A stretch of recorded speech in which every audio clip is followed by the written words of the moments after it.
Lebur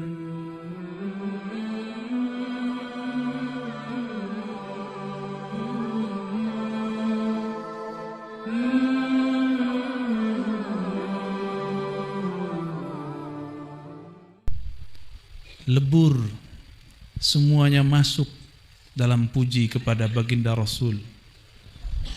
Baginda Rasul sallallahu alaihi wasallam ialah yang disebut dalam surat Alhamdulillahi Rabbil. Alhamdu itu adalah Rasulullah. Jadi ketika orang baca Alhamdu, pujian, siapakah yang paling pantas memuji Allah? Siapakah yang pujiannya langsung tembus kepada Allah? Maka alif lam di Alhamdu itu disebut alif lam kamaliyah. Kamalul hamdi. Kamalul hamdi lillah, hanya milik Allah. Kalau kita memuji Allah, masih ada mau. Pengen dapat tenang, pengen hati lapang, pengen rezeki lancar, pengen jodoh datang, ya. Tapi sang Alhamdu memuji Allah bukanlah karena pengen sesuatu. Dia hanya mengatakan pujian karena Allah layak dipuji. Itulah pujian sebagaimana engkau layak dipuji. Dalam hadis Imam Tirmizi dikatakan Nabi berkalam, anta kama asnaita ala nafsik. Ya Allah, hanya engkaulah yang berhak dipuji sebagaimana engkau memuji dirimu sendiri, bukan sebagaimana kami memuji engkau. Inilah yang disebut fana fil hamdi. Dan tidak mungkin fana fil hamdi kalau tidak fana fi Muhammadi. Tidak mungkin orang fana fi Muhammadi jika tidak fana fi syaikhi. Maka fanalah dalam gurumu. Gurumu akan datang kepada Rasulmu. Rasulmu akan datang kepada Rabbmu, Allah subhanahu wa ta'ala. Maka wajib bagi seorang salik, bukan sunat. Sunat itu dalam fikih, berselawat kepada Rasulullah. Kullama dzukirasmu, setiap disebut namanya. Kurang adab apalagi Nabi ngomong begini. Kurang keras apalagi Nabi mengatakan al-bakhil. Orang bakhil itu yang disebut namaku, dia tidak bersolawat kepadaku. Solawat itu bukan hanya mengatakan sallallahu ala Muhammad. Solawat itu hati ini terkoneksi, terhubung kepada ruh Nabi Muhammad sallallahu alaihi wasallam. Kalau ada lagi orang yang lebih baik atau lebih buruk kali daripada bakhil, ya bakhil itulah. Namun orang-orang thariqat beruntung dari dulu diajarkan banyak cara sholawat. Sering kirim Fatihah buat Nabi, itu sholawat juga. Kan bangun koneksi. Allahumma sholli, ya Allah hubungkan, itu arti aslinya. Ya Allah hubungkan ruhku dengan ruhnya, kolbuku dengan kolbunya, sirku dengan sirnya, fuadku dengan fuadnya, lubku dengan lubnya, nafsku dengan nafsnya, jasadku dengan jasadnya. Maka nggak ada lagi mau kemana pergi, di situ ada nur Muhammad sallallahu alaihi wasallam. Mari kita sampaikan salawat kepada Nabi. Assalatu wassalamu alaika ya sayyidi ya Rasulullah. Ya Allah, sampaikan salam kami, rindu kami kepada Rasulullah sallallahu alaihi wasallam, yang juga sangat kita cintai, mursyid-mursyid kita, guru-guru kita semua. Syekh Al-Kamil Mukammil Ahmad Tajul Arifin, dan sanad-sanadnya sampai kepada Al-Mujaddid Syekh Ahmad Khatib Sambas. Bulan lalu saya habis ziarah kepada ayah bunda beliau, Syekh Abdul Ghaffar. Jadi kita ke Sambas. Saya mau ke Kalimantan Barat kedua kalinya karena panitianya bilang Sambas. Wah, ini sanad TKN nih, ya. Mujaddid ini. Maka kita berangkat ke sana. Ternyata memang beliau sudah wali dari kecilnya. Jadi Syekh Ahmad Khatib Sambas itu sudah wali sedari kecilnya. Tapi dia gak jadi wali sendiri. Dia seorang yatim piatu. Dia seorang yatim yang membesarkannya pamannya. Berkah doa pamannya itulah dia disertakan dalam usul kepada Allah Subhanahu wa taala sebelum dia dewasa. Mang wali itu kalau Allah mau ada yang kecil, ada yang dewasa, ada yang badung dulu, ada yang mantan wali. Ngeri. Mantan wali itu mengerikan. Ada yang di sidang wali, dia tetap wali. Nah, itu mending kayak Sayyidina Al-Hallaj. Itu wali yang disidang oleh wali, tapi dia nggak pernah dipecat karena yang terjadi pada dirinya hak. Kalau kita kan hak sampai nggak tahan mengudut ya. Nggak apa-apa ya. Semoga keluarga dalam pengersa Umi diberkahi oleh Allah dan ruhaniyah Abah Zazen. Mata'allahu fi tilkal awalin wa rafa'a darajata wa raqahu ila a'lal iliyyin ma'a asy-syuhada wal 'arifin. Amin ya rabbal alamin. Begitu juga sahabat saya, saudara saya Kiai Haji, saya manggilnya Ajengan aja lah ya, lebih enak. Ajengan Aang gitu. Agak bandel dikit soalnya bahasanya. Agak seneng nyebutnya. Ya. Kalau ada kiai begajulan, ini kiai apa nih? Ke motoran. Orang motoran nyampe nggak jelas. Ini motoran pada tawasulan. Alhamdulillah ya. Ada juga model begini. Kan ada lagi yang motoran tapi bidah-bidahin kita ya nggak? Tahu lah orangnya. Biker apa? Oh berarti ajengan Naam biker bid'ah. Oh wajib. Yang antum makruh. Muka-muka makruh. Waktu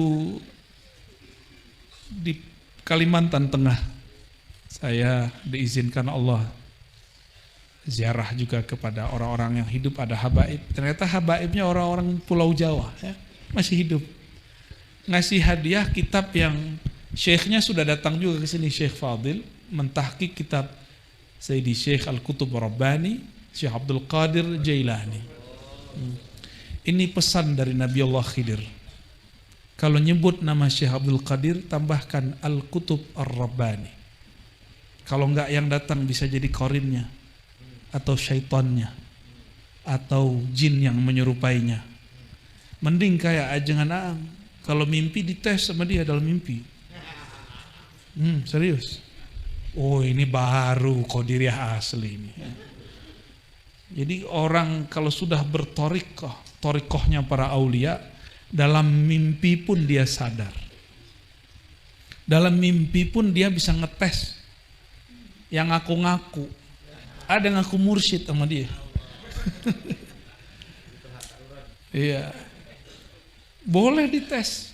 Kan di alam itu setara semua kita. Boleh kita ngetes ya. Gak penting orang gelar mursyid di sini. Kalau bullshit di sana. Ya. Mending jadi salik biasa, tapi nama harum di langit sana. Ya. Mau? Masa gak mau? Aneh aja yang sono, antum gak usah. Saya tertarik baca bagian pertama dari Maqamul Ma'rifah saja. Ini untuk membuka. Apa kata beliau? Ma'rifatur Rahman a'la maratibir rijal wa asma ma lahu salikun raqa. Ini sudah cukup. Mengenal Allah Ar-Rahman a'la maratibir rijal. Itulah makom tertinggi para rijalullah. Rijal-rijal Allah boleh juga disebut kekasih-kekasih Allah, orang-orangnya Allah. Kenapa enggak disebut nisaullah? Karena rijal bukan lagi berarti maskulin, laki-laki. Rijal di situ artinya pejuang-pejuang Allah. Karena yang diwajibkan berjuang, berjihad di jalan Allah itu rijal. Perempuan yang menghangatkan dapur di rumah, doa-doanya sama dengan jihad. Maka jadi perempuan jangan sedih. Yang sedih jadi kita nih. Ada sahabat Hanzalah, baru malam pertama ada perintah berjihad. Karena dia rijal, dia langsung mengatakan ke istrinya, "Dek, izinkan abang berangkat." Istrinya juga wali Allah. Jika ini panggilan Allah dan Rasulnya, aku relakan abang kembali kepadanya. Kembalilah Hanzalah, belum sempat mandi wajib. Maka ia dimandikan oleh Sayyidina Jibril. Itulah satu-satunya orang yang dimandikan langsung oleh Sayyidina Jibril. Semoga kita nanti dimandikan oleh beliau. Maka jadilah rijal. Jadilah pejuang-pejuang Allah. Dan pejuang-pejuang Allah ini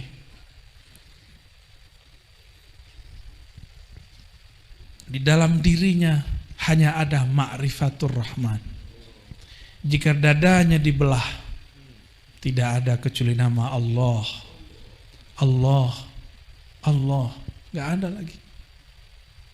Makanya mereka kalau berbicara kata-katanya berat, karena kolbunya lebih berat dari langit dan bumi.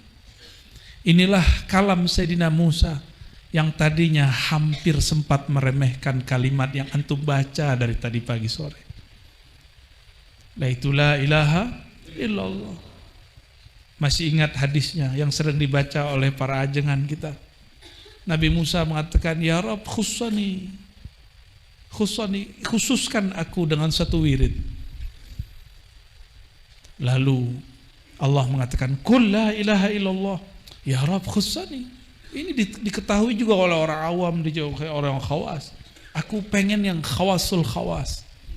Ternyata para nabi, para wali itu selalu pengen punya cara yang tidak diketahui oleh wali yang lain. Maka wali itu punya sir dia, punya asrar dia, bainahu wa baina rabbih, yang tidak mungkin dia ifsya, dia sebarkan. Walhasil Allah kemudian menegur Nabi Musa, "Hei Musa, itu kalimah jika kau timbang dengan langit bumi masih lebih berat, la ilaha." Jadi lafaz Allah dibuang, la ilaha illa, maka isbatlah Allah.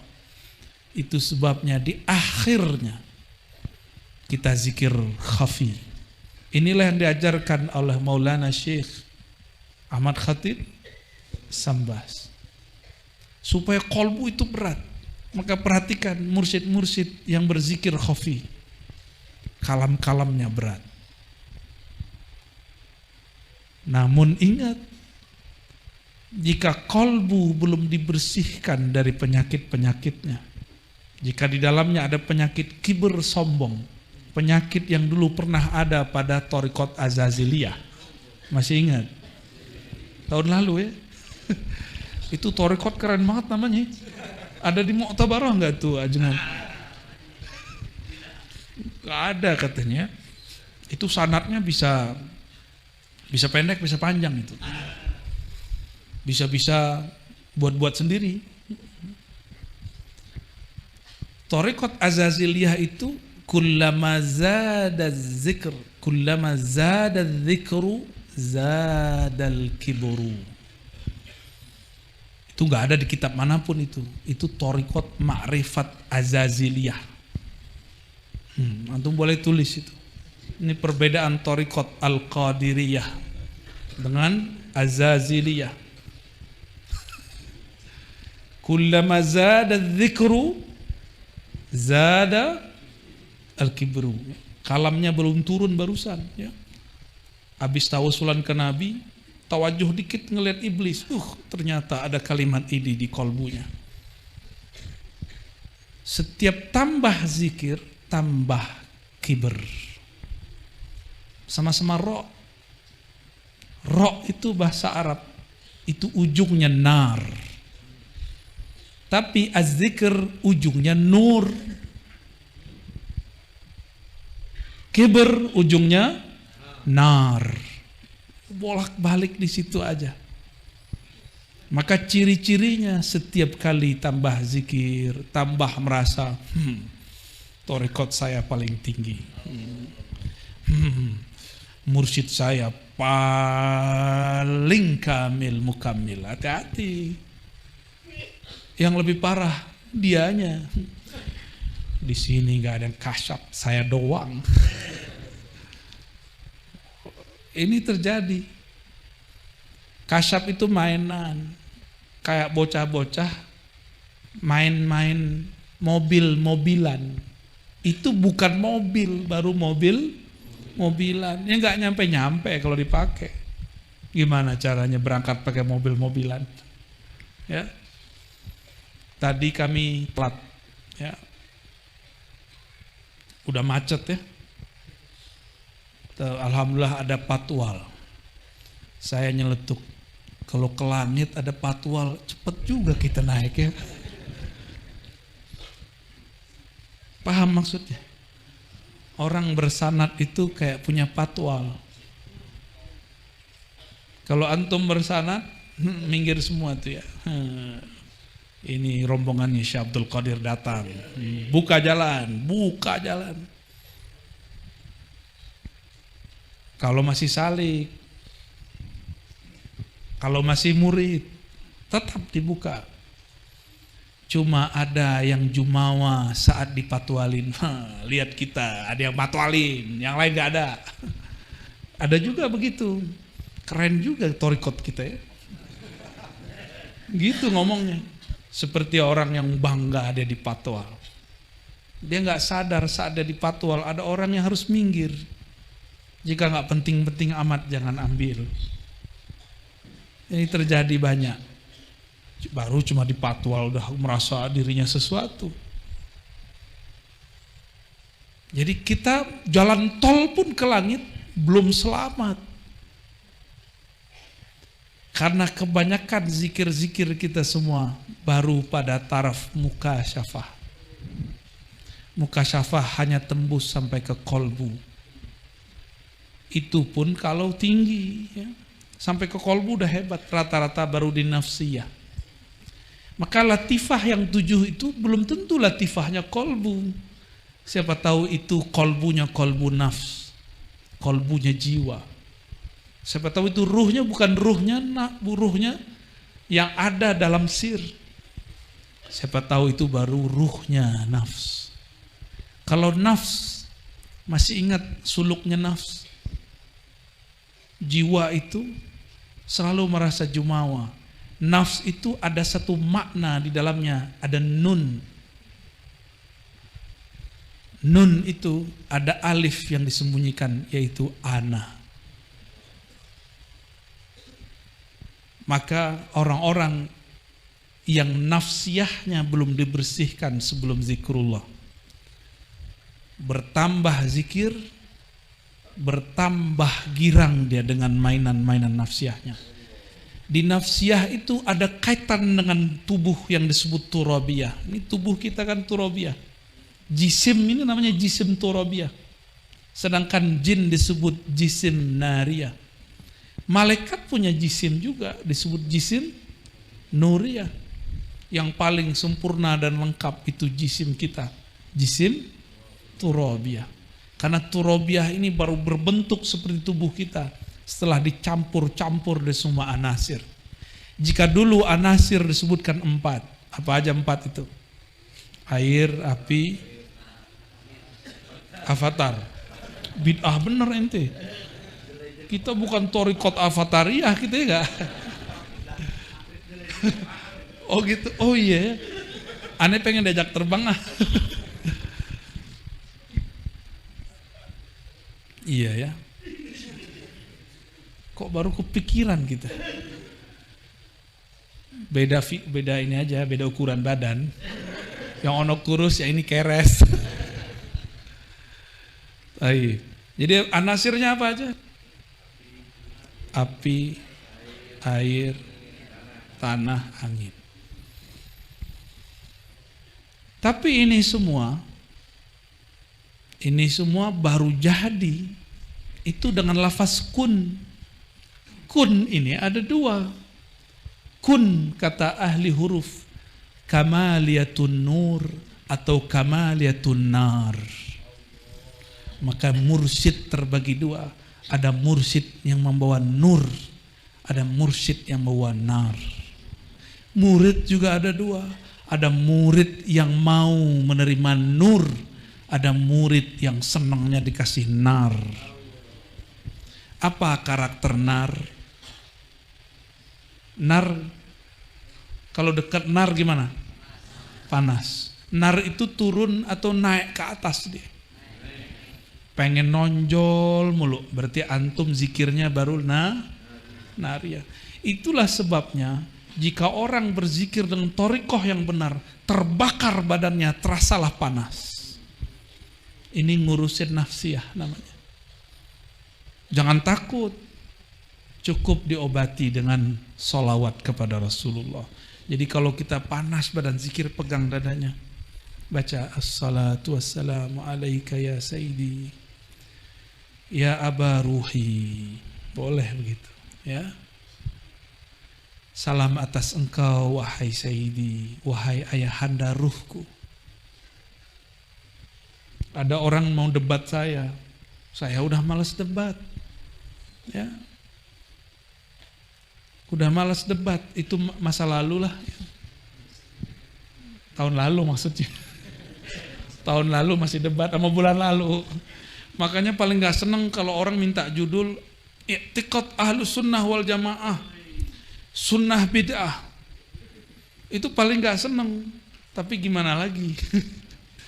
Karena kalau sudah begitu, nariahnya keluar. Ya, pengen bakar orang mulu dengan kalam-kalam yang pedis ya. Dalil-dalil yang ya begitulah, tahu sendiri. Ternyata kita gak pernah membuat orang dapat hidayah dengan dalil. Orang hanya dapat hidayah dengan madlul. Madlul siapa? Allah. Kalau dalil belum, masih hijab. Ayat sekian, nomor sekian, itu dalil. Banyak orang terkecoh. Iblis untuk menggoda Sayyidina Adam itu pakai dalil. Dalil terkuat, bahkan dia pakai madlul. Bayangin coba. Kata iblis, wallahi ya Adam. Tuh. Antum hati-hati kalau datang ada makhluk ke dalam zikir kita. Jangan percaya dulu, lapor dulu ke mursyid. Jangan dimakan-makan sendiri. Ini alam yang sangat berbahaya. Medan zikrullah.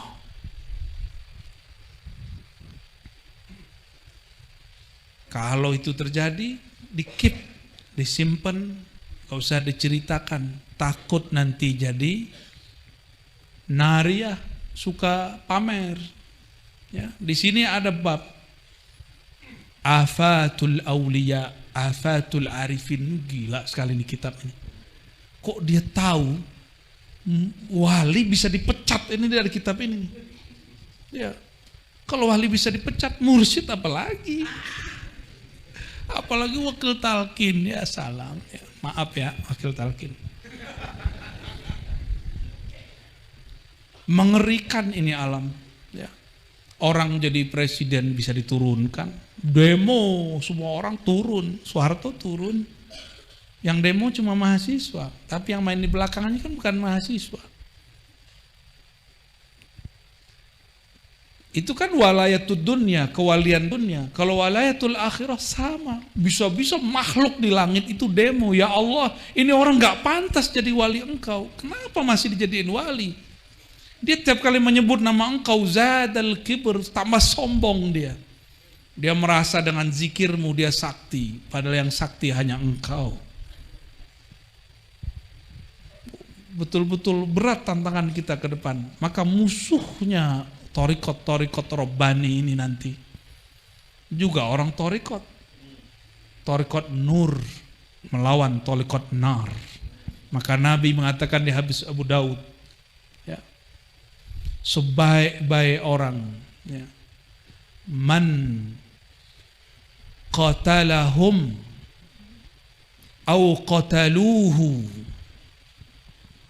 Qatala di situ bukan berarti membunuh, ya, bisa berarti berperang, bisa bermakna qatala walaupun lafaznya mujarrad. Kadang ini lafaz boleh berganti-ganti, tabadul. Kadang qatala bermakna qatal. Kadang qatala pun tidak bermakna qatala ataupun qatala, tapi makna la'ana. Contoh, qatalahumullahu anna yufakun. Surat apa itu? Kebanyakan zikrullah ya. Sampai kebakar hafalannya. Surat apa itu? Surat Quran, bukan surat setan pasti. Itu adanya di surat apa, bro? Aneh ganti deh, nggak pakai salik deh. Kali pakai bro akhi berubah. Ya. Kalau pakai akhi berubah nanti aja. Akhi, itu surat apa akhi? Ukhti. Qatalahumullahu anna yufakun. Itu di surat apa itu? Hah? Suratnya lebih serem lagi judulnya. Al-Munafiqun. Antum surat Munafikunnya doang hafal ya? Bolehlah. Qatala bukan bermakna berperang.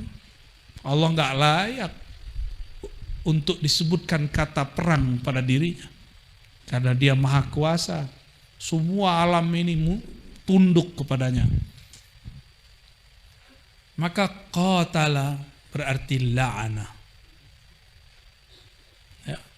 Begitu juga kata qatala mujarrad bisa bermakna la'ana.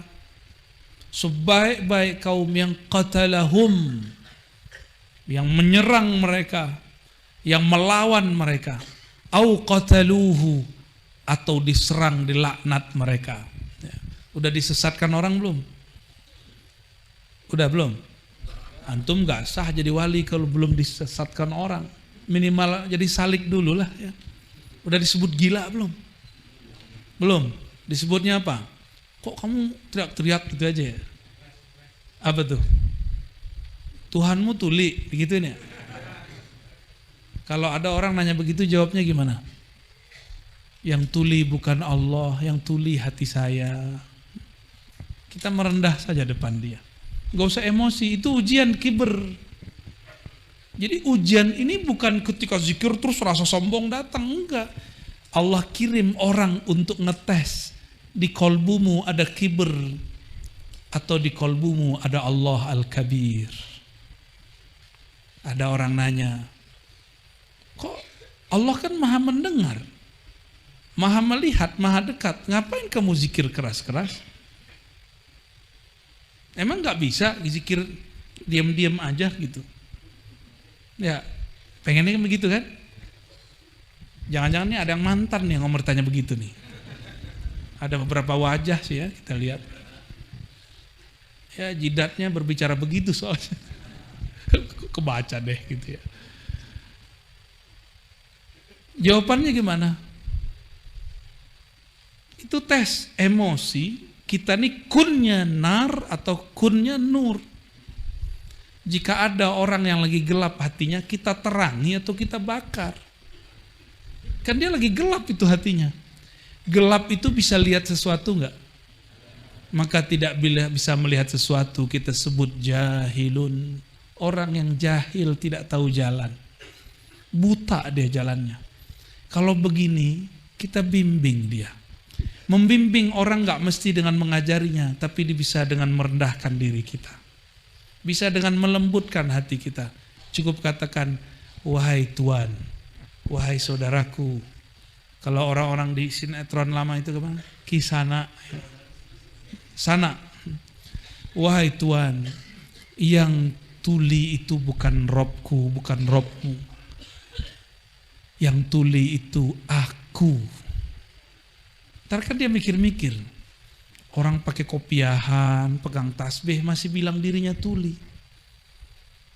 Terus abdi kumaha. Wah, lolos gak? Bahaya nih kalau lolos. Gak balik-balik ntar deh.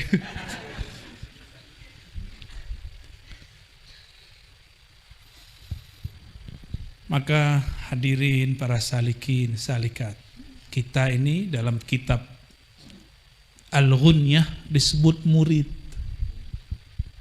Tapi jangan lama-lama jadi murid. Harus segera jadi murad. Kenapa guru kita menurunkan satu kalimat ilahi anta maksudi, supaya para murid ini naik pangkat, naik kelas jadi murad. Zikirnya tetap la ilaha illallah 165. Di Jakarta ada menara 165. Tapi nggak tahu zikirnya itu atau apa ya. Bersanad atau tidak saya nggak mengerti. Yang penting dia menjulang tinggi. Ternyata di ujung kota ada menara yang sebenarnya. Disinilah tempatnya. Menara 165 itu di sini. Dari tadi awal saya datang, ya Allah, ini kayak Ramadan tiap hari rasanya. Awal datang, la ilaha illallah, gak ada berhentinya. Gak ada berhentinya, seakan-akan ruh ini naik ke alam malakut. Sampai saya tertidur. Gimana gak tertidur? Di terapi. Biasanya orang itu kalau dibekam, bekam itu sunnahnya. Orang tarekat harus dibekam. Mau ngamalinnya? Nabi naik Mi'raj ke langit. Kata Jibril, wahai Muhammad, suruhlah umatmu berbekam. Itu waktu di langit tuh, langit ke-7. Maka disebutlah bekam itu dawa'us samawi. Ad-dawa'us samawi. Pengobatan langit. Ini filosofinya nanti nyambung ke zikrullah. Orang supaya sehat harus siap dulu disayat, ditusuk. Itulah yang disebut riyadhah. Harus ada yang dibuang supaya duduknya bisa tahan lama. Ini kalau tadi nggak dibekam nih, saya tidur sampai sekarang nih. Ya, nggak kuat duduk di sini. Udah tepar ini dari kemarin ya. Sok-sok tepar. Padahal ada napas lain ya. Makanya Nabi SAW ketika punggungnya berat nggak minum obat. Kepalanya berat, kalau antum berat karena utang ya. Nabi kalau berat kepalanya bekam, berat punggungnya bekam. Sunnah, coba diamalkan ya. Saya usutlah sejarahnya, maklum muncul nafsiyah dosennya.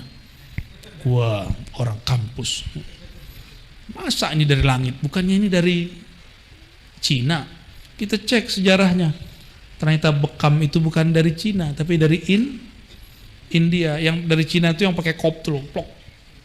Nah itu dari Cina itu. Ya, filosofinya semua nyambung dengan orang zikir. Kalau ingin sehat kolbu, maka harus ada yang dikeluarkan. Itulah zakatnya harta, zakatnya jiwa.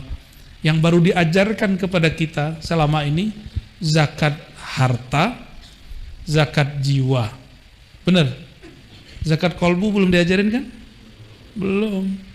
Zakat qulub belum. Zakat sir belum. Fuad tadi telat ya. Ada zakat ruh. Ada zakatnya semua itu. Karena zakat berarti meningkat. Supaya meningkat maka penghalangnya harus dibuang. Tadi jangan cerita sama saya. Beliau kalau ada cerita asik semua. Emang tukang dongeng sih ya. Ketika cerita, sampailah cerita di hari-hari awal-awal Abah Jajen ya. Qadasallahu sirrahu wafat. Tahun hari keberapa tuh Hajangan yang antum jatuh? 35. Jatuh. Udah kayak orang stroke. Kayaknya emang stroke beneran sih ya. Tapi barokah orang zikrullah, kesadarannya walaupun jatuh tidak hilang. Tiba-tiba dapat gunting, ditancepin ke pembuluh darahnya, muncrat darah, baru bisa gerak. Emang begitu. Supaya harta itu ngalir sehat, bagi hartanya. Supaya la ilaha illallahnya tembus ke kolbu, maka kolbu ini harus siap korban. Apa yang dikorbankan? Nafsiyahnya. Karena penghalang seseorang dari kolbunya adalah dirinya sendiri, itu nafsnya. Ini yang paling berat. Maka la ilaha, jangan bayangkan tepekong, berhala, itu mau kejauhan. Ilah itu ananiyah dalam dirimu, kedirian engkau. Engkau yang merasa membaca, engkau yang merasa bertorikot, engkau yang merasa bermursyid, bahkan engkau yang merasa mursyid atau wakil talqin, engkau yang merasa kolektor ijazah. Ada kolektor ijazah sini? Bolehlah ya. Emang laku ijazah di langit? Enggak laku. Kalau enggak masuk nama kita ke dalam kolbu Nabi, kita enggak terima di langit. Hatta Nabi Muhammad SAW, nama Muhammad kan banyak. Naik ke langit, ditanya oleh Khazinus Sama, Man ma'ak? Hei Jibril, di belakangmu siapa? Bersama kamu siapa? Itu Muhammad. Muhammad yang mana? Masih naik protokoler biasa. Karena masih bawa jasad. Nabi Muhammad pasti pakai jasad. Kata Sayyidina Jibril, qad bu'itha ilaih. Itu Muhammad yang dapat bi'tsah. Langsung merinding Khazinul Jannah. Dia kan sholawat kepada Rasulullah. Oh, ini yang saya tunggu-tunggu. Silakan lewat. Jalan masuk. Maka kalau kita belum punya nama ruh, wafat sudahlah guru kita, zikir tidak banyak, maka yang bisa mengangkat itu salawat kepada Sang Muhammad sallallahu alaihi wasallam. Maka thariqat salawat itu thariqat mustaqil. Kalau saya menyebutnya ini thariqat azaliyah, bukan azazil. Azazil pakai ain. Ini thariqat azaliyah. Apa dalilnya? Innallaha wa malaikatahu yusalluna 'alan nabi. Itu aja dulu. Sesungguhnya Allah itu hadis atau qadim? Hadis atau qadim? Dicipta atau mencipta? Apa yang dimaksud qadim? Man la yasbiquhul adamu, yang tidak pernah tidak ada, yang ada sebelum kata ada, bahkan ada sebelum kata tiada, bahkan ada sebelum orang yang tahu istilah ada. Ribet kan? Emang ribet kalau belajar sifat 20. Makanya lebih enak belajar la ilaha. Itu lucu itu kitab ya. Kitab, saya kan pengajar kitab As-Sanusiyah itu, Dusuki. Capek-capek debat kolal Mu'tazilah, kolal Jabariyah, kolaki laki lukula kala, sampai udah jadi Dracula kita baca kitab. Di ujung kata mu'alif, semua yang saya jelaskan itu terkumpul cuma dalam 2 kalimat. Sedih saya baca kitab ini. Di prank. Oh, ntar marah nih Syekh Sanusi. Sorry Syekh Sanusi. Umat akhir zaman disebut ikhwan ya. Bolehlah ngomong begini ya. Apa kata beliau? Semua yang saya jelaskan itu terkumpul dalam kalimat 2 aja. La ilaha illallah Muhammadur Rasulullah. Tapi beliau pun tidak memberikan kaifiatnya. Begitu adabnya. Padahal Imam Sanusi ini imam wali Allah. pangkatnya sampai kepada kutub. Tapi dia tidak beberkan karena dia tahu ini kitab bukan kitab tasawuf, ini kitab pondasinya tasawuf. Kaifiatnya nanti baca ya, ambil dari kolbunya para wali. Jadi sebenarnya metode mengambil jalan zikir dari pusar ke ubun-ubun itu harus diambil dari mursyid yang hidup. Kalau enggak, takutnya nanti seperti kawan saya. Dulu di kampung kami ada thariqat Samaniyah. Samaniyah ini gabungan Khalwatiyah dan Qadiriyah. Jadi Qadiri juga. Zikirnya sama seperti zikirnya Abah Anom, persis sama. Abah Anom itu kan bahasa Sunda. Kalau kami bahasakan ke bahasa Arab, Syekh As-Saghir ya, atau ya Syekh muda lah.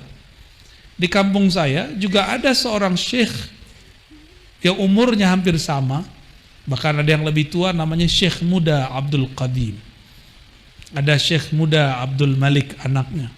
Bergelar, jadi emang orang-orang muda yang dapat gelar syekh disematkan kata muda di depannya.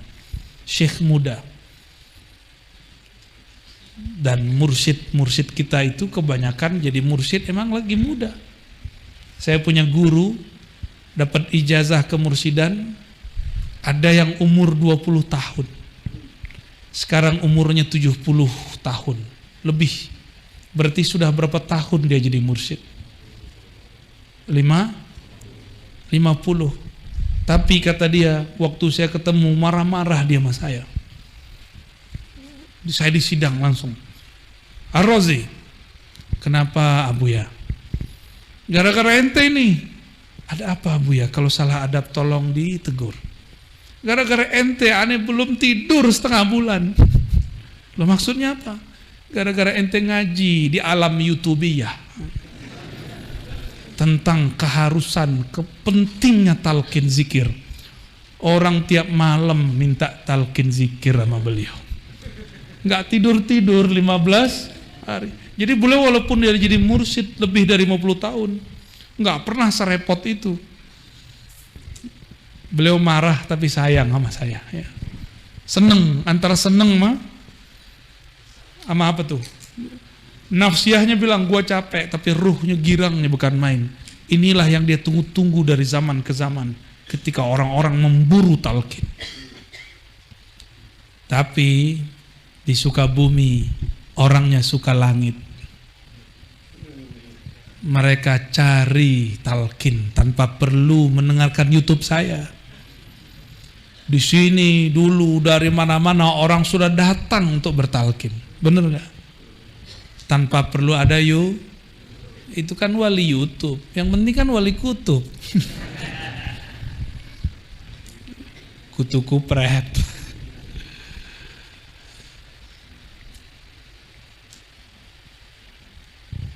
Ketika kita baca la ilaha illallah, saat itulah kedirian ini dibakar. Kalau dia emang susah, bakar aja. Kalau terbakar, makanya ada orang teriak. Kalau cuma la ilaha illallah, ya kadang dia ngikut-ngikut aja tuh ya. Ini apa sih rasanya? Jadi ada orang yang menuhankan rasa. Menuhankan rasa. Rasa jadi berhala. Emang kalau nggak dapat rasa nggak mau zikir ente. Ya. Kalau nggak ada duk di kolbunya, ada ser gitu ya. Nggak ada merinding-merindingnya nggak mau zikir lagi. Allah bilang ya udah ente nggak usah zikir, ane nggak butuh. La ilaha illa ana. Ya. Makanya sebelum zikrullah, sebelum kenal Allah, Sayyidina Musa diperintahkan, jangankan serbannya, jangankan doktornya, jangankan kemursidannya, jangankan nama torikotnya, sendalnya harus dicopot. Fakhla na'alaik. Bertelanjanglah engkau datang kepada Allah dalam makna yang sesungguhnya. Buang kita bisa baca kitab. Saya udah khatam kitab apa? Alfiyah. Apa urusannya ente kata khatam Alfiyah sama zikir di sini? Nggak ada urusan. Ya. Banyak kok mursyid nggak hafal Alfiyah. Bahkan ada imam nggak pernah ketemu Alfiyah. Imam Syafi'i. Bener nggak? Jangan berhalakan Alfiyah. Ini jadi hijab sama santri. Guru kita ngasih alat, ngasih tujuan. Alat ini kalau sudah sampai kita di tujuan, kita nggak perlu baga-bagain alat. Bisa nggak antum jelasin la ilaha illallah dengan Alfiyah? Kalau bisa, itu baru teori, baru sisi lughah la ilaha. Ya. Kita kan punya kaidah malam yadzuq lam ya'rif. Yang tidak pernah merasakan la ilaha illallah itu, maka dia tidaklah disebut orang yang arif. Maka arif ini ada 4 tingkatannya. Ada arif dengan asma Allah. Inilah kebanyakan salik murid. Bahkan mursyid baru di sini. Kebanyakan. Maka mereka menyembah nama, menyembah angka, menyembah ritual, menyembah khalwatnya. Maka nanti cek aja kalau ketemu. Beneran tuh cerita ajengan lagi tuh, aneh didongengin. Anehnya aneh percaya aja. Apa kata dia? Saya ketemu mursyid di sono, nggak usah sebut namanya ya. Si mursyid nanya-nanya Masya Allah. Ya, torikotnya antum apa gitu ya? Ngeri sekali. Dia nggak tahu yang ditanya macannya. Untung macannya sudah bertorikoh. Kalau enggak, langsung nyakar itu. Ketika dijawab, Masya Allah, torikot saya Qadiriyah, Naqsyabandiyah, Abah Anom, Suryalaya. Kalau di tempat di luar sana, kalau orang sebut TKN Abah Anom, orang ngomongnya apa? Torikot ente nggak ada suluknya. Kena dia ya, kena prank. Ternyata mursyid bisa kena prank. Akhirnya bukan jadi mur lagi, jadi bul jadinya. Ini akibat kena bul itu. Dia kira satu-satunya jalan kepada Allah cuma khalwat ala mereka. Khalwat kan macam-macam. Ada 2 khalwat kata Syekh Bahauddin. Diambil dari kalam Syekh Abdul Khaliq Al-Gujdawani. Diusut-usut ternyata sanadnya kepada Sayyidina Balya bin Mulkan Al-Khidir alaihis salam. Apa kata beliau? Ada khalwah fil jalwah. Ada khalwah fil, apa artinya? Berkhalwat hatimu ketika tubuhmu dalam keramaian. Kolbumu tetap menyebut, memandang namanya, meskipun badanmu berkiblat ke dunia. Udah begitu belum? Aneh aja belum. Jangan ketipu ya. Ini teman saya di prank juga sama mursyid saya, namanya Abuya Syekh Hasan Basri Al-Qadiri As-Samani An-Naqsyabandi. Kata guru saya ini,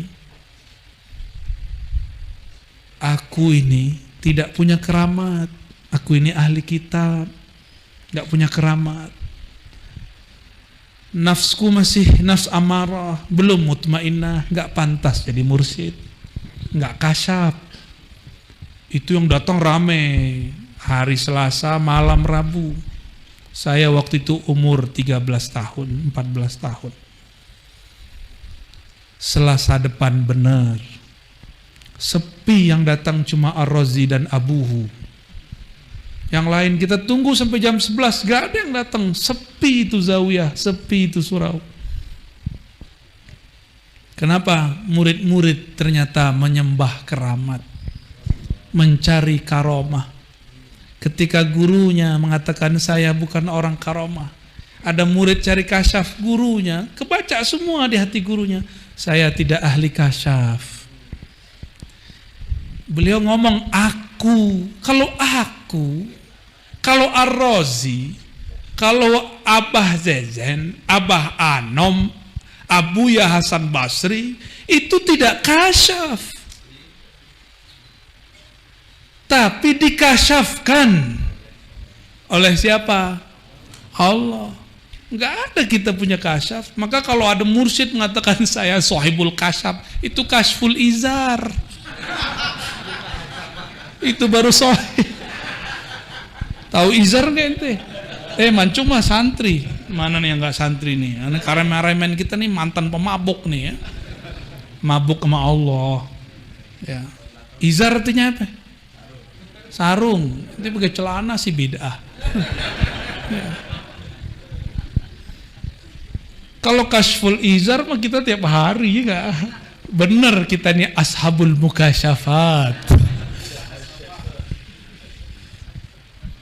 Saya baru dapat setelah setahun si murid ini nggak pernah datang lagi.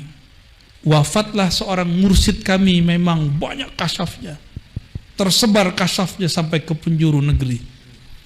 Ketika kami melayat menghantarnya ke pandam kuburan, ke pemakaman, kata beliau, ini orang yang hadir saat itu, saya udah gak mau lagi datang sama Abuya Hasan Basri. Loh kenapa abang? Gak kasyaf. Dia terhijab sama kitab kuning.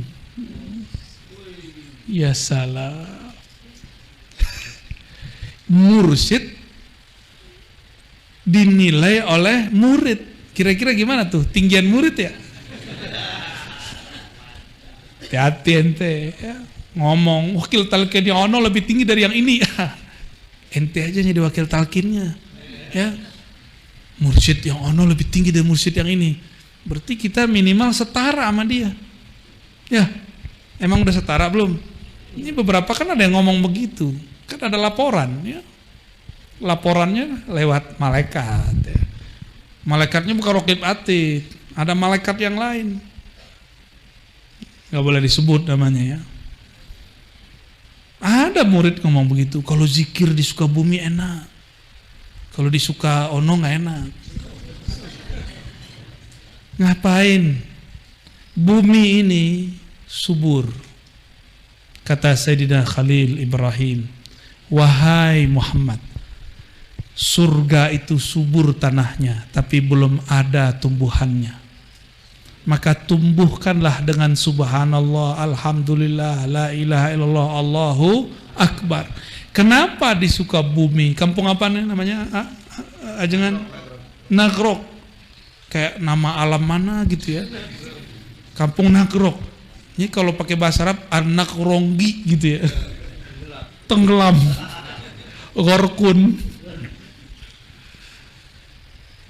Ketika suatu tanah subur, kalau nggak ditumbuhkan pohon, dia tidak ada yang tumbuh, nggak ada kesejukan di situ. Kenapa zikir di tempat ini sejuk? Karena ada yang rajin menanam. Ada yang dititipkan lahan, dia tanam terus, ditanam terus. Tumbuhlah bukan di ladangnya tanah, tapi di ladang kolbunya murid. Makanya murid setiap kali datang kayak merasa dipupuk, tumbuh lagi, tumbuh lagi. Kalau kita punya tanaman tidak diurus, dia berbuah tapi isinya angin. Kita punya padi, nggak pernah dikasih pupuk, nggak pernah kita bersihin rumput-rumputnya, nggak pernah kita airin. Apa yang terjadi? Apak, hapak, hampa gitu kali ya. Cocok logi, cocok ya? Cocok, alhamdulillah. Hampa bener, nggak ada isinya. Dia berbuah, hanya enak dilihat, tapi tidak enak. Ketika diolah sedikit nggak bisa. Ketika dijemur ngambek, kabur. Coba lihat Ketika padi dijemur, maka berpisahlah mana yang bagus, mana yang tidak bagus. Bukan sebelum dijemur, diapain namanya itu? Ketika kita puter-puter pakai angin itu loh. Di tapian. Aneh dapat kamus banyak hari ini nih. Masya Allah, Allah Maha Kaya. Bahasa sangat banyak. Di tapian ya. Itu udah misah. Itu kan guru itu dia putar-putar, itu kincir anginnya, tapian ya, untuk mengaduk-aduk murid. Si murid ini ketipu nggak dengan kalamnya, tersinggung nggak dengan ikhwannya, baper nggak dalam khidmahnya. Katanya mau khidmah, tapi nggak mau berkorban perasaan. Ente harus korban perasaan kalau khidmah. Jangankan perasaan, kita bahkan korban waktu bersama anak istri. Korban waktu bahkan bersama diri kita sendiri. Hak tubuh untuk tidur pun dikurangi kalau khidmah. Bahkan diri kita ini pengen dihormati, pun kita bakar semua itu. Kita malah menghormati orang. Itu puncak khidmah. Puncak khidmah ayyakuna salik abdan khalisan mukhlisan. Itulah makom khidmah tertinggi. Inilah makom Sayyidina Anas. Sayyidina Anas tidak pernah minta digaji. Dia khidmah setiap hari. Tapi karena ibunya sangat pengertian. Ibunya yang datang, ya Rasulullah, anakku sudah khidmah hampir 10 tahun. Dia sangat tulus cinta kepada engkau. Mohon gajinya gak usah dikasih, apapun gak usah diberi. Minta doa aja wahai Rasulullah. Nabi kalau doa yang aminin selangit bumi, kira-kira gimana? Antum kalau doa sekamarnya belum tentu diaminkanlah. Apa doanya Nabiuna Muhammad SAW? Allahumma aksir malahu wa auladahu waghfir lahu wa adkhilhul jannah. Ya Allah, ampuni Anas bin Malik, banyakkan anak keturunannya, berarti banyak juga harimnya, berat. Dan yang ketiga, ampuni dia, masukkan dia ke surga. Adakah doa gaji yang lebih hebat dari 3 ini?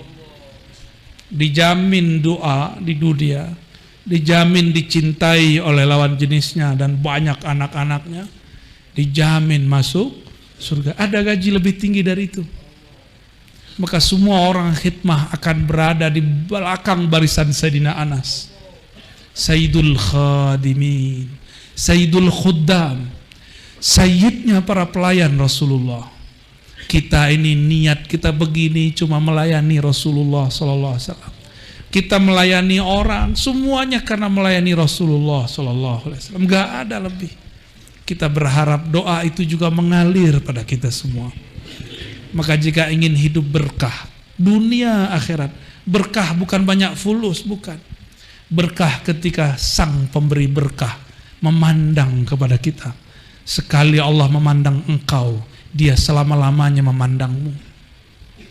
Mau jadi badung, mau jadi apa, Allah tetap pandang dia. Mau dia nakal, ditarik oleh Allah SWT. Mau diganggu syaitan 70.000 syaitan, akan diselamatkan oleh Allah kalau Allah sudah pandang. Dan orang khidmah itu, dia punya 2 senjata dalam dirinya. Pertama, al-yaqin bila syak. Yakin yang tak ada sedikit pun syak kepada gurunya, kepada guru dari gurunya, bahkan sayyidul muallimin wal mursyidin Sayyidina Nabi SAW. Tapi kata Nabi, dinukil di kitab-kitab ini, ujiannya orang beriman di dunia adalah zalazil. Bukan zalazil bumi, zalazil nafsiyah, goncangan jiwa. Itu lebih berat, goncangan, sehingga kita berpikir, apakah benar ini thariqat kepada Allah? goncangan ini terjadi pada Sayyidina Umar. Sayyidina Umar berkata, ketika beliau hendak menang sampai di kampungnya, lagi girang mau usul ke kampungnya, tiba-tiba ditahan kafir Quraisy. Nabi pun mengalah meskipun benar. Apa kata Sayyidina Umar? Ahakun dinuna, arasulun anta. Apakah benar agama ini? Apakah benar engkau seorang rasul? Itu goncangan besar pada Sayyidina Umar. Nanti ketika kita berjuang, berkhidmah, tiba-tiba ada rasa itu muncul. Benar gak ini nih? Ya, nyambung gak sih ini? Ada perasaan itu gelisah. Kegelisahan ini asyaddu min azabin nar. Maka orang-orang di dunia yang berjuang, azabnya didahulukan, yaitu azab nafsiyahnya. Inilah yang disebut al-azab al-adna, siksaan yang ringan. Ringan ini, mending kita disiksa di sini daripada disiksa di sana. Maka berkhidmahlah kepada guru, berkhidmahlah kepada majlis, Allah akan angkat orang-orang itu. Ya. Dan yang kedua, apa yang ada pada diri orang yang khidmah? Kalau sudah yakin bila syak, kita sebut dengan tasdik. Dan yang kedua apa? Yang merusak tasdik apa? Syak tadi. Orang sudah jalan, diberi kepercayaan, diberi amanah, yang merusaknya apa? Khianah. Maka orang-orang yang sudah dapat ijazah zikir, udah dapat zikir-zikir asrar, sekarang dia punya tantangan berikut. Apa itu? Khianat. Ini yang paling berat. Banyak murid-murid khianat. Maka kembali ke cerita tadi. Ketika majelis guru saya sepi, bertanyalah salah satu dari kawan saya yang masih bertahan tapi sesekali, wahai Tuan Syekh, itu kenapa Abuya mengatakan kemarin tidak alim, tidak kasyaf? Apa jawaban beliau? Persis yang saya katakan tadi. Kalau Buya Hasan Basri tidaklah kasyaf, tapi murid salah faham. Murid mengira yang kasyaf itu adalah guru. Itulah pemberhalaan terhadap guru. Ini juga nggak boleh. Maka kadang-kadang mohon maaf para wakil talqin, kita ini kadang jadi hijab untuk murid-murid. Kita pun harus bertelanjang di hadapan Allah Subhanahu wa ta'ala, supaya murid tidak tenggelam dalam memandang kita, tapi dia tenggelam dalam memandang Allah yang kita sebut. Ini perlu sekali. Ujian orang yang dapat amanah, amanahnya takut diambil. Padahal amanah kan suka-suka yang ngasih. Kalau diambil, ambil aja, yang penting ridho. Gimana? Antum diangkat nih jadi mursyid, terus dicabut, mau nggak? Malu ya? Apa kata dunia? Gitu ya? Itu nafsiyah yang bermain. Ya, nafsiyah yang bermain. Jam berapa nih aja kan? 1 kurang. Waduh, salaman 2 jam.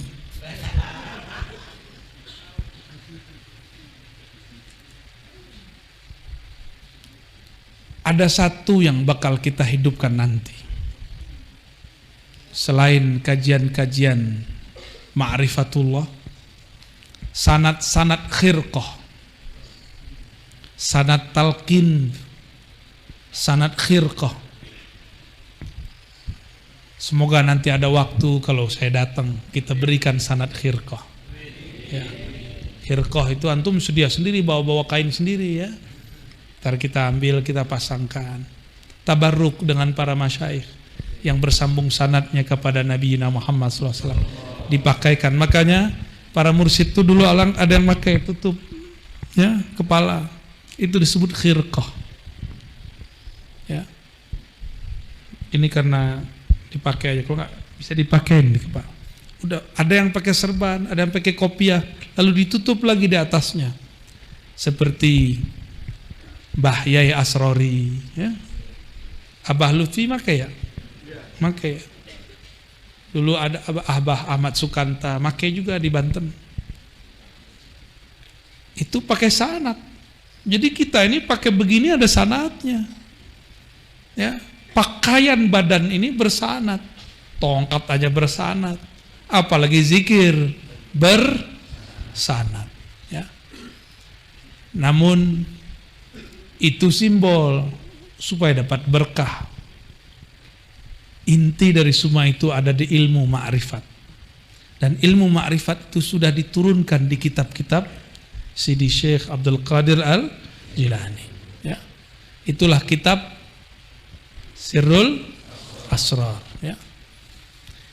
Ada satu kitab lagi yang mungkin jarang dibaca, Al-Ghunyah, ya.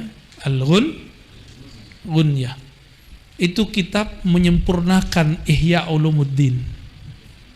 Karena di Ihya Ulumuddin tidak ada satu bab tasawuf mengenai murid dan murad, ya. Murid dan murad. Murid itu yang masih menganggap dirinya lah yang menjemput hidayah. Kalau murad, dia memandang hidayah ini adalah tarikan dari Allah, Al-Hadi, sang pemberi hidayah. Maka orang-orang yang murad mau zikir hambar, mau zikir enak, mau zikir bergetar, tidak bergetar, yang penting zikir. Karena yang dizikirkan sudah bersama. Maka rasa itu nggak penting. Yang penting bersama dengan sumbernya rasa. Hentikan menyembah rasa. Inilah makna la ilaha. Tiadalah rasa kecuali bersama yang punya rasa. Rasa itu makhluk bukan?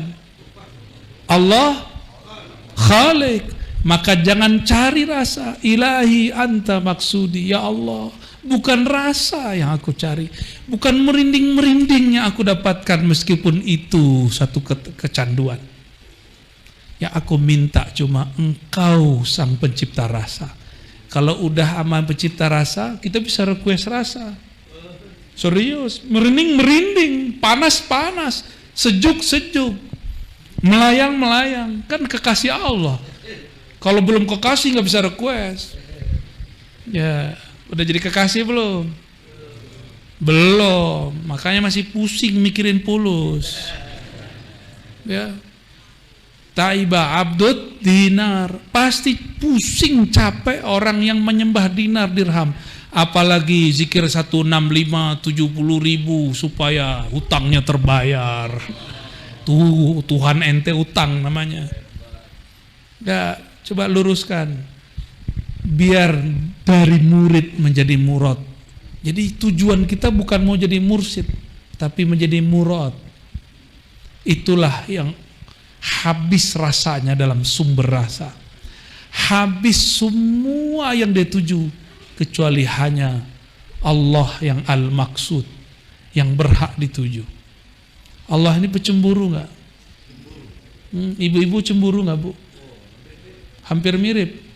Maka sifat cemburu itu gak diturunkan banyak-banyak ke laki-laki. Kalau laki cemburu jadi ghadab, main tonjok aja, ya kan? Ini belakang saya ahlinya. Tinggal bawa geng motornya beres. Kalau ibu-ibu kan lain, dipendem buat siasat, ya kan? Layangan putus namanya. Masa ya, saya nggak benci film atau apa sih ya, nonton silahkan, tapi seorang muslimah bukan itu panduannya, bukan itu pandian seorang muslimah, apalagi santri. Sinetron kita sinetronnya Nabi Sallallahu Alaihi Wasallam. Itulah makna laqad kana lakum fi Rasulillahi uswah. Uswah itu sinetron yang layak ditiru, dinikmati. Indah loh sinetron istri-istrinya Nabi. Gimana, Bu? Nonton aja nggak apa-apa, saya nggak mengharamkan seni kok. silakan. Cuma nonton yang di dalam ini lebih enak. Makanya orang-orang ahli zikir nih, kalaupun nonton yang imajinasinya melalang kemana-mana, bukan imajinasi bumi, itu baru imajinasi bumi itu. Beda ya tontonan kita sama mereka ya. Kalau antum sukanya apa? Tembak-tembak, gitu, atau kungfu. Abah Anom aja senang film kungfu, karena membangkitkan imajinasi. Tapi imajinasi kita beda dengan makhluk halus di samping kita ya.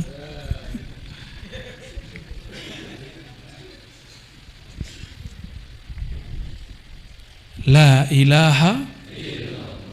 Kalau orang la ilaha illallah berumah tangga, pasangannya bukanlah berhala. Pasangannya bukanlah sesuatu yang dia ingin kuasai. Dia leburkan cintanya dalam cinta Allah. Ya Allah, ini istriku, ini suamiku. Aku serahkan cintaku kepada Engkau. Maka jadikanlah cintaku ini ya Allah, cinta yang Engkau bimbing. Maka kalau orang rumah tangga begini, setengkar-tengkarnya balik, sekacau-kacaunya nanti akan akur. Kenapa? Karena ada campur tangan Allah di situ. Allah lah yang yu'allif baina qulubihim, ya, yang akan mentaklif, melembutkan kolbunya orang-orang. Jadi kalau udah bener nih la ilaha illallahnya, nggak ada bakal ngomong begitu, ya. Cemburu yang berlebihan, nggak bakal ada. Keinginan ingin menguasai, enggak. Kita ini milik Allah.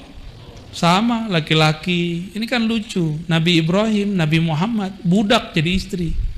Kalau yang depan saya nggak tahu nih istri jadi budak kali ya. Beda ya.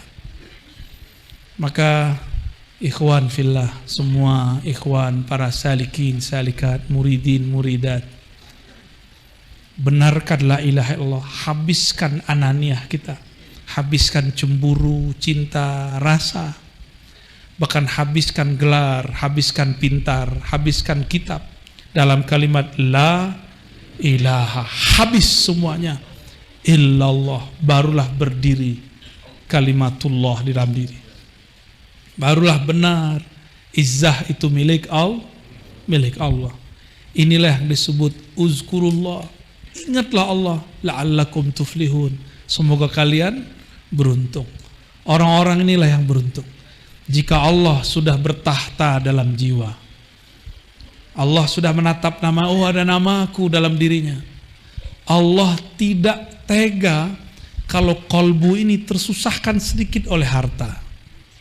Sama jika ada seorang kekasih Allah diganggu oleh hamba-hamba yang lain, Allah tidak akan biarkan si hamba sekasih ini diganggu. Man adali waliyan faqad azantuhu bil harb. Ganggu ahli zikirku, aku makar kepadamu. Hatta pasangannya bisa begitu, hatta tetangganya, dia nggak perlu turun tangan, Allah yang turun tangan. Jadi kita nggak perlu serang-serang orang pakai hizib, nggak perlu serang orang pakai tahlil, baca la ilaha illallah tembak, itu nggak perlu, ya. Itu norak begituan. Wali itu nggak perlu nembak, Allah yang jaga dia. Kalau kita masih jaga diri kita dengan kalimah akan berakhir dengan kebisuan. Ada yang bisa baca tahlil 165 setiap saat? Coba lagi kerja aja lepas kok, lagi nyetir aja lepas kok. Maka bergantung ta'alluq dengan asma, kalimah dan lafaz, itu adamul wusul, nggak nyampe-nyampe. Maka saya tutup kajian ini dengan satu kalimat, la ilaha illallah. Habiskan la ilaha, tersisalah illallah. La ilaha itu nafi, illallah itu isbat. Kemukakan isbat, Allahu la ilaha illa hu. Putuskan dengan hu, karena hu itu adalah sir dari kata Allahu. hu itu ketika dirimu hilang, ketika duniamu habis, yang ada hanya Dia yang berdiri sendiri. Kul hu, ketika sudah hu baru ada Allah. Ketika ada Allah barulah terasa ahadiyah di dalam diri. Baru disebut ahlu tauhid yang hakiki. Semoga bermanfaat ya. Semoga bedah kalimah la ilaha illallahnya terasa. Karena inilah oleh-oleh Rasulullah, oleh-oleh wali-wali Allah. Kita yang bukan siapa-siapa cukup menikmatinya. Nas'alullah bila ilaha illallah ayusabbita qulubana. Kita meminta dengan keagungan la ilaha illallah untuk menetapkan jiwa kita. Ya Allah, kalbu kami kosong, kalbu kami hampa, jiwa kami rusak, pikiran kami kotor, nafsu kami besar, nafsu kami tidak terkendali. Tapi Engkau ya Allah maha menguasai. Engkaulah Rabbul Alamin. Engkaulah penguasa jiwa kami. Engkau yang menguasai kalbu kami. Engkau jualah yang dapat memasukkan kalimah itu kepada kami. Fa'inna ya mu'in, fa'inna ya mu'in, fa'inna ya mu'in ala zikrika. Maka bantulah kami wahai yang maha membantu. Tolonglah kami wahai yang maha menolong. Bukakanlah bagi kami wahai yang maha membuka. Mudahkanlah bagi kami wahai yang maha memudahkan. Ringankan kalimah yang lebih berat dari langit dan bumi ini masuk ke dalam kalbu kami, sehingga lisan ini yang susah membacanya menjadi ringan membacanya. Kalbu ini yang kosong dipenuhi hanya nama Engkau. Ya Allah, izinkan nama kami lebur dengan namamu. Kalbu kami menjadi istana nama-nama. Istana subhanallah, istana alhamdulillah, istana Allahu akbar, istana la ilaha illallah, istana la haula wa la quwata illa billah. Ya Allah, ampuni guru-guru kami, ampuni orang-orang yang mendidik kami, maafkan khidmah kami yang tidak sempurna, karena hanya Engkau yang maha sempurna. Maafkan jika kami masih bertanya-tanya, benarkah ini jalan kehadirannya? Maafkan jika nafsiah kami masih meronta-ronta, karena kami masih hamba-Mu jua, ya Allah. Ya Allah, jika kami tersesat, kami terhina, kami akan lemah dan tersiksa, ya Allah. Kami tetap hamba-Mu, ya Allah. Jika kami Engkau panggil, Engkau angkat, kami pun naik hanya dengan keagungan-Mu, ya Allah. Ya Allah, yang nama Engkau dibaca oleh semua makhluk, yang nama Engkau dibaca oleh semua wali-wali-Mu, yang nama Engkau masuk ke dalam kolbu para arifi, yang nama Engkau terukir di kolbu para pecinta. Ukirkanlah ya Allah kalimah nama Engkau al-ismul a'zam, ismuz zat Allah di dalam kalbu kami. Pegang dadanya, baca ya Allah yang lembut, ya Allah, dihentakkan, tegur dia, kagetkan dia. Kalau perlu tampar dia, bangunkan, baca wahai kalbuku nama Allah. Ya Allah.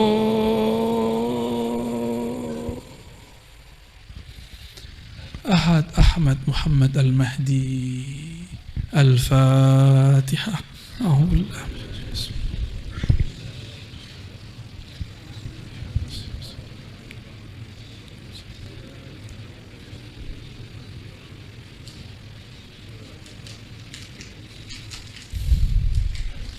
وصلى الله على سيدنا محمد وعلى آله والمهدي خليفته وسلم والحمد لله رب العالمين. دستور يا سيدنا يا رسول الله، دستور يا سادتنا الأولياء، دستور يا سيدنا سيدنا. السلام عليكم ورحمة الله.